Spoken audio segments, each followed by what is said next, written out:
Hello everyone. Welcome to my YouTube channel. Building a resume for the first time? In this video, I'll show you how to create a proper, ATS-friendly resume. Using a free and simple format, even if you're a fresher. Start with your name and designation.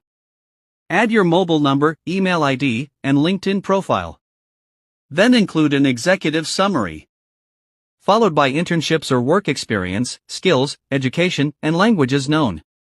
Never mention that you are a fresher. Avoid unnecessary personal details mentioned in PPT. These are not required in a job resume. Always remember, you are creating a resume for a job, not a biodata for marriage. Make sure to add keywords related to the job description. This helps your resume pass automated screenings. ATS stands for Applicant Tracking System. It scans resumes before recruiters see them. So always check your ATS parse rate. Need help creating a professional resume? We offer the best resume formats and a free mock interview. Like, share, subscribe, and comment for more videos.